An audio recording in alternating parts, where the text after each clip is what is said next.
আমন্ত্রণ জানাচ্ছি ভোটের অঙ্কে। আপনাদের সঙ্গে আছি আমি মাহবুব হাসান। আমরা বলি দাবার অঙ্ক বড় জটিল, চাল দিতে হয় ভেবে চিনতে। আর তার চেয়েও বড় জটিল ভোটের অঙ্ক। সামনে থাকে অনেক প্রার্থী, অনেক দল, থাকে অনেক মত, গোত্র আর আঞ্চলিক নানা ফ্যাক্টর। আর এসবই নির্ধারণ করে নির্বাচনে জয় পরাজয়ের জটিল সব সমীকরণ। আজ আমরা নওগাঁর ৬টি এবং পিরোজপুরের ৩টি আসনের ভোটের হিসাব মিলিয়ে দেখব। নওগাঁর ৬টি সংসদীয় আসনের মধ্যে ৩টি আসনেই বিএনপির ৩ জন বিদ্রোহী প্রার্থী ভোটের মাঠে নতুন সমীকরণ তৈরি করেছেন। দলীয় মনোনয়ন না পেয়ে স্বতন্ত্র প্রার্থী হিসেবে নির্বাচনে থাকা ওই ৩ প্রার্থীর স্থানীয় অবস্থান শক্ত হওয়ায় বিএনপির ভোট ব্যাংক বিভক্ত হওয়ার আশঙ্কা করছেন দলীয় নেতাকর্মীরা। এতে দলটির প্রার্থীদের জয়ের পথ আরও জটিল হয়ে উঠতে পারে বলে ধারণা করা হচ্ছে। নওগাঁ ১ আসন, যেটি নিয়ামতপুর, পোরশা এবং সাপাহার নিয়ে গঠিত, ১৯৯১ সাল থেকে ২০০৮ সাল পর্যন্ত সব নির্বাচনে বিএনপি ৩ বার এবং আওয়ামী লীগ ২ বার জিতেছে। এবারের চূড়ান্ত প্রার্থীরা হলেন বিএনপি থেকে মোস্তাফিজুর রহমান, জামায়াত থেকে অধ্যক্ষ মাহবুবুল আলম, ডাক্তার সালেক চৌধুরী, যিনি বিএনপির স্বতন্ত্র প্রার্থী হিসেবে প্রতিদ্বন্দ্বিতা করছেন। তিনি বিএনপির টানা ৩ বারের সংসদ সদস্য নওগাঁ ১-এর। আমরা একটু ভোটের হিসাব যদি দেখি, এখানে মোট ভোটার ৪,০৭,০০০-এর বেশি। নারী ভোটার আছেন ২,৩৮,০০০, পুরুষ ভোটার ২,৩৫,০০০ এবং চারজন তৃতীয় লিঙ্গের ভোটার আছেন। তরুণ ভোটার অর্থাৎ ২০০৮ সালের পরে যারা ভোটার হয়েছেন, প্রথমবারের মতো এবার ভোট দিতে চলেছেন, সেই ভোটারদের সংখ্যা এখানে ৯৪,০০০, সেটা মোট ভোটারের প্রায় ২৩%। নওগাঁ ২, যেটা পত্নীতলা এবং ধামিরহাট নিয়ে গঠিত, ১৯৯১ সাল থেকে ২০০৮ সাল পর্যন্ত সবগুলো নির্বাচনে বিএনপি ৩ বার আর আওয়ামী লীগ ২ বার জিতেছে। আমরা যদি একটু ভোটের হিসাব দেখে নেই, নওগাঁ ২ আসন থেকে বলে রাখি, এখানে প্রতিদ্বন্দ্বিতা করছেন বিএনপি থেকে শামসুজ্জোহা খান, জামায়াত থেকে এনামুল হক। মোট ভোটার এখানে ৩,৭২,৪৩৬। নারী ভোটার আছেন ১,০৮,০০০, পুরুষ ভোটার ১,৮৫,০০০-এর মতো। তৃতীয় লিঙ্গের ভোটার আছেন এখানে ২ জন এবং ২০০৮ সালের পরে ভোটার হয়েছেন, সেই সংখ্যাটা ১,৩৭,০০০, যেটা মোট ভোটারের প্রায় ৩৭%। নওগাঁ ৩, যেটা মহাদেবপুর এবং বদলগাছি নিয়ে গঠিত, ১৯৯১ সাল থেকে ২০০৮ সাল পর্যন্ত সবগুলো নির্বাচনে বিএনপি এখানে ৪ বার জিতেছে আর আওয়ামী লীগ ১ বার জিতেছে। নওগাঁ ৩ আসনের প্রার্থীরা হলেন ফজলে হুদা বাবুল, তিনি বিএনপি থেকে প্রতিদ্বন্দ্বিতা করছেন, মাহফুজুর রহমান, তিনি জামায়াতের প্রার্থী, মাসুদ রানা জাতীয় পার্টির প্রার্থী এবং পারভেজ আরেফিন সিদ্দিকী জনি, তিনি বিএনপি থেকে স্বতন্ত্র প্রার্থী হয়েছেন, বিএনপির দলীয় রাজনীতি করেন। তিনি দলীয় মনোনয়ন না পেয়ে তিনি স্বতন্ত্র প্রার্থী হয়েছেন। তিনি আসলে প্রয়াত সাবেক ডেপুটি স্পিকার এবং নওগাঁ ৩ আসন থেকে ৪ বারের সংসদ সদস্য আক্তার হামিদ সিদ্দিকীর ছেলে। স্বাভাবিকভাবে তারও একটা পারিবারিক ভোট আছে। যদি একটু ভোটের হিসাব দেখি, মোট ভোটার ৪,৪০,৭৮৫। নারী ভোটার আছেন এখানে ২,২১,০০০, পুরুষ ভোটার ২,১৮,০০০-এর বেশি।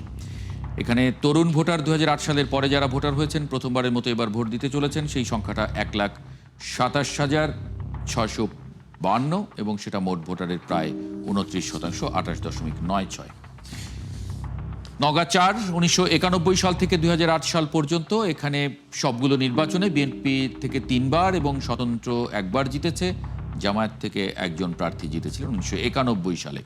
নওগাঁ ৪ আসনের প্রার্থীরা হলেন ইকরামুল বারী টিপু, তিনি বিএনপি থেকে প্রতিদ্বন্দ্বিতা করছেন, আব্দুর রাকিব জামায়াতের প্রার্থী, আলতাফ হোসেন জাতীয় পার্টির প্রার্থী হিসেবে এবং সোহরাব হোসাইন, তিনি ইসলামী আন্দোলন বাংলাদেশের প্রার্থী। আমি যদি একটু ভোটের হিসাব দেখে নিই, নওগাঁ ৪-এ মোট ভোটার ৩,৩৩,৮৬০, নারী ভোটার ১,৬৮,০০০, পুরুষ ভোটার ১,৬১,০০০।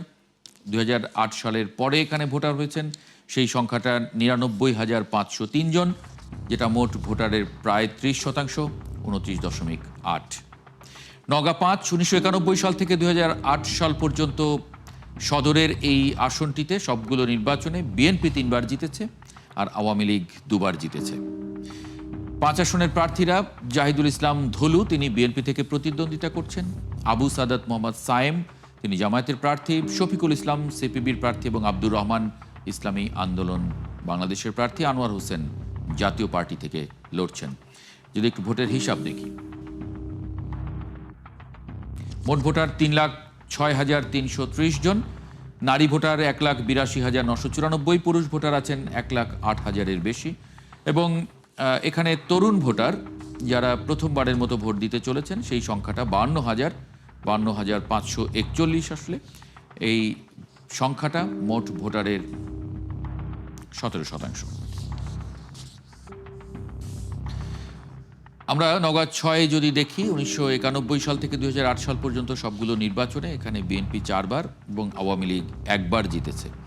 নওগাঁ 6 আসনের প্রার্থীরা হলেন শেখ রেজাউল ইসলাম রেজু, বিএনপি থেকে লড়ছেন; আলমগীর কবির, তিনি স্বতন্ত্র প্রার্থী হিসেবে লড়ছেন, বিএনপি থেকে মনোনয়ন পাননি; খবিরুল ইসলাম জামায়াতের প্রার্থী। এই আসনে বিএনপির যিনি বিদ্রোহী প্রার্থী, সাবেক গণপূর্ত প্রতিমন্ত্রী ছিলেন তিনি, আলমগীর কবির, তিনি 5ম থেকে 8ম অর্থাৎ মোট 4 বার এই আসন থেকে এমপি নির্বাচিত হয়েছেন বিএনপির মনোনয়নে। স্বাভাবিকভাবে তিনিও এখানে শক্ত প্রতিদ্বন্দ্বিতা করতে পারেন বলে ধারণা করা যায়। যদি একটু ভোটের হিসাব দেখি, নওগাঁ 6-এর মোট ভোটার 3,45,416 জন, নারী ভোটার 1,07,000, পুরুষ ভোটার 1,74,000, এবং এখানে তৃতীয় লিঙ্গের ভোটার আছেন 1 জন, তরুণ ভোটার এখানে 1,07,264, এখানে সেটা মোট ভোটারের প্রায় 31%। আমি যদি সহকর্মীকে যুক্ত করে নিই, মাঠের পরিস্থিতি দেখে নেব একটু। এ তো পুরনো ফলাফল হিসেবে আমরা একটা ধারণা করছি, কিন্তু মাঠের চিত্রটা কি বলছে একটু সহকর্মী তন্ময় ভৌমিককে নওগাঁ থেকে একটু যুক্ত করে নিই। তন্ময় ভৌমিক, আপনাকে স্বাগত জানাচ্ছি ভোটের অঙ্কে। একটু বলবেন, নওগাঁর যে 3টি আসন, 6টির মধ্যে 3টি আসনেই আমি দেখছি যে শক্ত প্রতিদ্বন্দ্বিতা হতে মানে গড়ে তুলবেন স্বতন্ত্র প্রার্থীরা বিএনপির। সেই জায়গায় এই আসনে বরাবর বিএনপি ভালো করেছে। এবার যদি এই যে পরিস্থিতি, সেটা মাঠে আসলে কতটা প্রভাব ফেলবে? ধন্যবাদ মাহবুব। আপনাকে জানিয়ে রাখি, আমরা যে কয়েকটি যে 6টি সংসদীয় আসন, সেই সংসদীয় আসনে কিন্তু আমি মোটামুটি সব এলাকায় ঘুরেছি, এবং আমাদের যারা স্থানীয় গণমাধ্যম কর্মী আছে বা শহীদ সমাজের লোক আছে এবং যারা ভোটার আছে, তাদের মধ্যেও কিন্তু আমরা এই বিষয় নিয়ে অনেক আলোচনা করেছি। তারা বলেছেন যে নওগাঁ 1 আসনে যেখানে বিএনপির যে প্রার্থী আছেন মোস্তাফিজুর রহমান, তিনি একটি শক্তিশালী প্রার্থী। এছাড়াও যে আপনাকে যেটা সবচেয়ে বিষয় হচ্ছে যে সাবেক 3 বারের সংসদ সদস্য বিএনপির ডক্টর সালিক চৌধুরী এবার স্বতন্ত্র হিসেবে দাঁড়িয়েছেন। এখানে যে 2টা প্রার্থী কিন্তু এখন শক্ত অবস্থান, একদিকে দলীয় ভোট, অন্যদিকে আপনাকে যদি বলি তার যে পদচারণায় সেখানে তার শুভাকাঙ্ক্ষী অনেক রয়েছেন, অর্থাৎ সেখানে একটা বড় ফ্যাক্ট হতে পারেন তিনি দলের বিএনপির পক্ষে। আর এদিকে যে জামাতের যে প্রার্থী আছেন, সেই সীমান্ত এলাকাগুলোতে কিন্তু আপনার পোরশা, নিয়ামতপুর এবং সাভার সীমান্ত এলাকাগুলো, এখানে প্রচুর জামাতের কিন্তু নেতাকর্মী আছে। এখানে যে বড় একটা ফ্যাক্ট হিসেবে বিএনপি যে 2 দলের যদি লড়াই সংগ্রামটা বেশি হয়ে যায়, তাহলে সেখানে কিন্তু জামাতের প্রার্থীর একটা সম্ভাবনা রয়েছে বলে স্থানীয়রা মনে করছেন।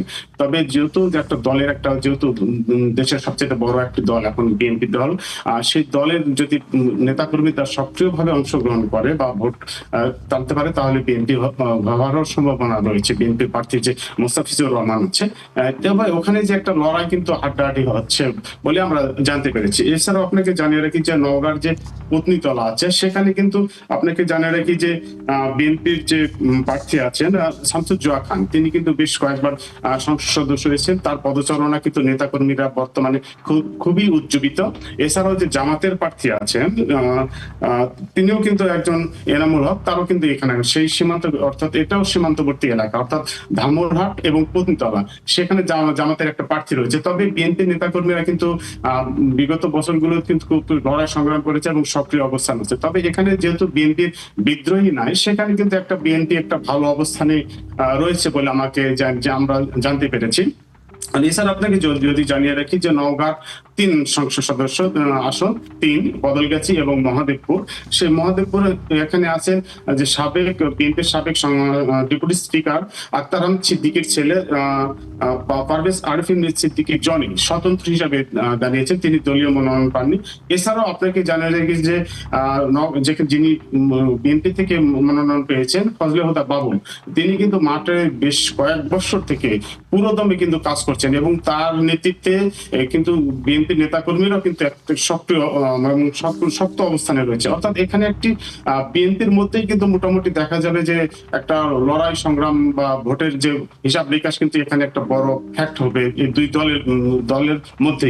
আর এ থেকে আপনাকে জানিয়ে রাখি যে মান্দা এখানে যে ইকরামুল বারী টিপু, তিনি দীর্ঘদিন রাজনীতির সাথে জড়িত, তিনি এই মাঠ পর্যায়ে তৃণমূল পর্যায়ে আছেন, কিন্তু এখানে জামাতের প্রার্থী, এখানে জামাতের একটি ভোট ব্যাংক ভালো আছে, সেখানে জামাতের প্রার্থী আছে। এখানে আপনারা জানতে পেরেছি যে এখানে বিএনপিদের মধ্যে কিছুটা কোন্দল রয়েছে। এই কোন্দলটা যদি নেতাকর্মীরা ঊর্ধ্বতন তারা যদি এটা লাঘব করতে পারে এবং সবাইকে মাঠ পর্যায়ে যদি সক্রিয় অংশগ্রহণ করতে পারে ভোটের মাঠে, তাহলে কিন্তু একটা ভালো তারা ফল পেতে পারেন। তাছাড়া জামাতের যে একটা ভোট ব্যাংক আছে, সেখানে কিন্তু জামাতের প্রার্থীও তিনি জেলা জামাতের আমির আব্দুল রাকিব, তিনি কিন্তু বের হয়ে যেতে পারেন। অর্থাৎ এখানে বিএনপি এবং জামাতের যে একটা হাড্ডাহাড্ডি লড়াই, সেটা কিন্তু মোটামুটি নিশ্চিত বলা যাচ্ছে। এছাড়া আপনাকে নওগাঁতে আপনাকে যদি জানিয়ে রাখি, বিএনপি যে প্রার্থী আছেন জাহিদুল ইসলাম ধনু, তিনি দীর্ঘদিন কিন্তু বিএনপি দলের কিন্তু সাধারণ সম্পাদক পদ হিসেবে তিনি মাঠ পর্যায়ে কিন্তু তিনি রয়েছেন। ফলে তারা একটা নেতাকর্মী মাঠ পর্যায়ে কিন্তু ভালো কর্মী আছেন এবং আবু সাদাত মোহাম্মদ সাইম যে জামাতের প্রার্থী, তারা একটা ভোট ব্যাংক আছে, তাদের নেতাকর্মী আছে। তবে এখানে একটা লড়াই মোটামুটি এক পর্যায়ে এখানে বিএনপিটা অনেকটাই বড়, আমরা যেটা জানতে পেরেছি সুবিধা অবস্থানে রয়েছে। আর এদিকে আপনার যে রানীনগরে যে কথাটা আপনাকে জানিয়ে রাখি যে নওগাঁ 6 রানীনগর এবং আত্রাই, সেখানে সাবেক গৃহ ও গণপূর্ত প্রতিমন্ত্রী আলমগীর কবির, তিনি বিএনপি থেকে মনোনয়ন চেয়েছিলেন, কিন্তু সেখানে না পাওয়া তিনি স্বতন্ত্র হিসেবে দাঁড়িয়েছেন। আর বিএনপির যে প্রার্থী আছেন শেখ রেজাউল ইসলাম রেজু, তিনি কিন্তু গত নির্বাচনেও করেছেন, তিনি পরাজিত হয়েছেন। আপনি জানেন যে নির্বাচনের কি ফলাফল বা ঘটনা ঘটেছিল, আমরা সবাই জানি। এরপরে কিন্তু সেই আলমগীর কবিরের কিন্তু একটি পুরাতন লোক, যে দীর্ঘ 3-4 বার যে সংসদ সদস্য ছিলেন, তার পদচারণা এবং তার একটা শুভাকাঙ্ক্ষী রয়েছেন এবং দলের বিপক্ষে কিন্তু তার একটা শক্ত অবস্থান গড়ে তুলেছেন। এছাড়া যে জামাতের প্রার্থী আছেন কবিরুল ইসলাম, তিনিও কিন্তু একটা শক্ত অবস্থান। তবে এখানে যে নওগাঁ 6 কিন্তু আসলে মূলত বিএনপির সাথে বিএনপির স্বতন্ত্র প্রার্থীর মধ্যেই কিন্তু মোটামুটি লড়াই সংগ্রামটা হবে বলে আমাদের স্থানীয় লোকজন জানিয়েছেন। অনেক ধন্যবাদ তন্ময় ভৌমিক যুক্ত হবার জন্য নওগাঁ থেকে। সহকর্মী তন্ময় ভৌমিক বলছিলেন নওগাঁর এই মুহূর্তের ভোটের চালচিত্র, মাঠের চিত্র। আমরা একটা ছোট্ট বিরতি নিচ্ছি ভোটের অঙ্কে, ফিরবো কিছুক্ষণের মধ্যেই। তখন আমরা কথা বলবো পিরোজপুরের 3টি আসন নিয়ে। সঙ্গে থাকবেন আশা করি। বিরতির পর আরেকবার স্বাগত জানাচ্ছি ভোটের অঙ্কে, সঙ্গে আছি আমি মাহবুব হাসান। এই পর্যায়ে কথা বলবো পিরোজপুরের 3টি আসন নিয়ে। পিরোজপুর 1, যেটি পিরোজপুর সদর, নাজিরপুর এবং ইন্দুরকানী নিয়ে গঠিত। 1991 সাল থেকে 2008 সাল পর্যন্ত সবগুলো নির্বাচনে এখানে জামায়াত 2 বার, আওয়ামী লীগ 2 বার এবং বিএনপি 1 বার জিতেছে। বাংলাদেশ জাতীয়তাবাদী দল বিএনপি থেকে এখানে লড়াই করছেন অধ্যক্ষ আলমগীর হোসেন। বাংলাদেশ জামায়াতে ইসলামীর মাসুদ সাইদি, তিনি এখানকার 2 বারের সংসদ সদস্য, দেলোয়ার হোসেন সাইদির ছেলে, তিনি লড়ছেন। একটু ভোটের হিসাব যদি দেখি, এখানে মোট ভোটার আছে 3,92,177 জন, নারী ভোটার 1,93,469, পুরুষ ভোটার 1,98,000-এর বেশি। এখানে তরুণ ভোটার আছে 1,53,026 জন, যেটা মোট ভোটারের প্রায় 39%। পিরোজপুর 2 আসন, যেটি ভান্ডারিয়া, কাউখালী এবং নেসারাবাদ নিয়ে গঠিত। এখানে বিএনপির প্রার্থী আহমেদ সোহেল মঞ্জুর সুমন এবং বাংলাদেশ জামায়াতে ইসলামের প্রার্থী শামীম সাইদি, দেলোয়ার হোসেন সাইদির আরেক ছেলে। এবং এখানে বিএনপির বিদ্রোহী প্রার্থী স্বতন্ত্র হিসেবে লড়ছেন মাহমুদ হোসেন। আমরা এর আগে নির্বাচনগুলোতে দেখেছি এই আসনে আনোয়ার হোসেন মঞ্জু, তিনি বরাবরই ভালো ফল করেছেন পিরোজপুর 3-এ। এবার তিনি নির্বাচন করছেন না বা তার দল নির্বাচনে নেই। যদি একটু ভোটের হিসাব দেখি, পিরোজপুর 2-এ মোট ভোটার 4,09,288 জন, পুরুষ ভোটার 2,04,976, দুঃখিত, নারী ভোটার, পুরুষ ভোটার 2,04,308 জন, এবং এখানে মোট ভোটারের প্রায় 43% তরুণ ভোটার, যারা 2008 সালের পরে নির্বাচন করেছেন। সেই সংখ্যাটা 1,76,000-এর মতো। পিরোজপুর 3 আসন, যেটি 1991 সাল থেকে 2008 সাল পর্যন্ত সব নির্বাচনে এখানে বিএনপি 2 বার এবং 2 বার আওয়ামী লীগ আর 1 বার বাকশাল, 2 বার আওয়ামী লীগ এবং বাকশাল মিলে জিতেছে, আর 1 বার জাতীয় পার্টি জিতেছে। এখানে বাংলাদেশ জাতীয়তাবাদী দল বিএনপি থেকে লড়ছেন রুহুল আমিন দুলাল, বাংলাদেশ জাতীয় সমাজতান্ত্রিক দল জাসদের করিম শিকদার, স্বতন্ত্র প্রার্থী তৌহিদুজ্জামান এবং জাতীয় পার্টি থেকে মোহাম্মদ মাশরেকুল আজম রবি, তিনি লড়ছেন। যদি একটু ভোটের হিসাবটা দেখি, মোট ভোটার 2,41,360 জন, নারী ভোটার এখানে 1,19,315, পুরুষ ভোটার 1,22,044 জন, তৃতীয় লিঙ্গের একজন ভোটার আছেন এবং এখানে তরুণ ভোটার 81,047 জন, সেটা মোট ভোটারের 33.58, প্রায় 34%। সহকর্মী তরিকুল ইসলামকে একটু যুক্ত করে নেব পিরোজপুর থেকে, মাঠের খবরটা একটু জানতে চাই সেখানকার। তরিকুল ইসলাম, এই 3টি আসনে, একটি আসনে দেখছিলাম যে বিদ্রোহী প্রার্থী আছে, মাঠের চিত্রটা কীরকম? বিশেষ করে পিরোজপুর 2 আসনে, সেখানে জাতীয় পার্টির আনোয়ার হোসেন মঞ্জু, তিনি বরাবর ভালো করেছেন, এবার তিনি বা তার দল নেই, সেই হিসাবটা কীরকম 2-এ?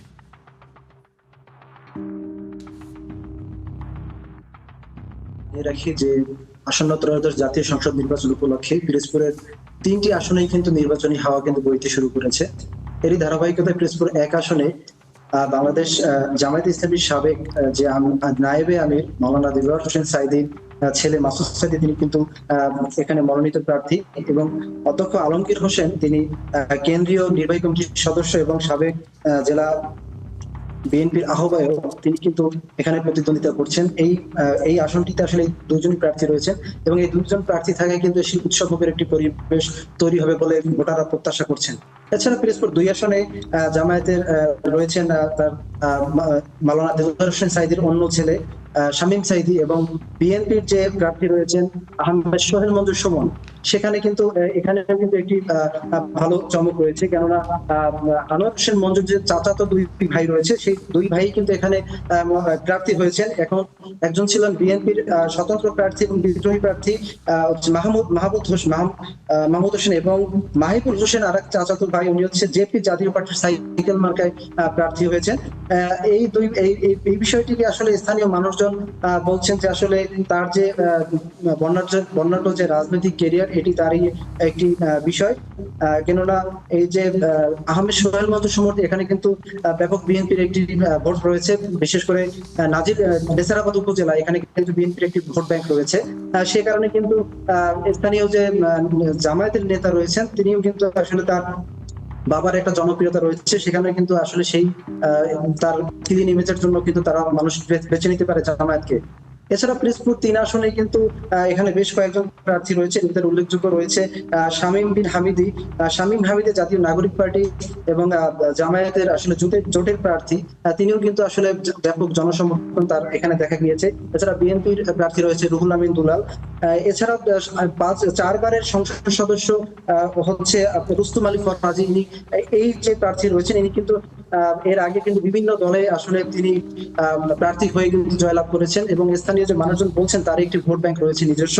এ কারণে আসলে ত্রিমুখী একটি আসলে যুদ্ধ হতে পারে এখানকার ভোটারদের মাঝে। এই ছিল পিরোজপুর থেকে আমার কাছে সর্বশেষ। জি, তার মানে পিরোজপুর 3-এ ত্রিমুখী, পিরোজপুর 2-এও ত্রিমুখী লড়াই আশঙ্কা করছেন আপনি, এবং পিরোজপুর 1-এ বিএনপি এবং জামায়াতের মধ্যে লড়াই হবে, এরকমটি কি? অনেক ধন্যবাদ তরিকুল ইসলাম যুক্ত হবার জন্য আমাদের সঙ্গে ভোটের অঙ্কে। সহকর্মী তরিকুল ইসলাম বলছিলেন পিরোজপুরের মাঠের হালচাল। আমরা আমাদের মতো করে আজ অঙ্ক মিলিয়েছি, আপনার ভোটের অঙ্ক মেলাতে হবে আপনাকেই। কোন হিসাবে সেটি মেলাবেন সেটা আপনিই ভালো জানেন। দেখা হবে আগামীকাল রাত 10টায় মাগুরা এবং ঝালকাঠি জেলার ভোটের অঙ্ক নিয়ে। সংবাদ এবং অনুষ্ঠান দেখতে চোখ রাখুন 71-এর ফেসবুক পেজে এবং সাবস্ক্রাইব করুন 71-এর ইউটিউব চ্যানেল। 71-এর সঙ্গে থাকুন।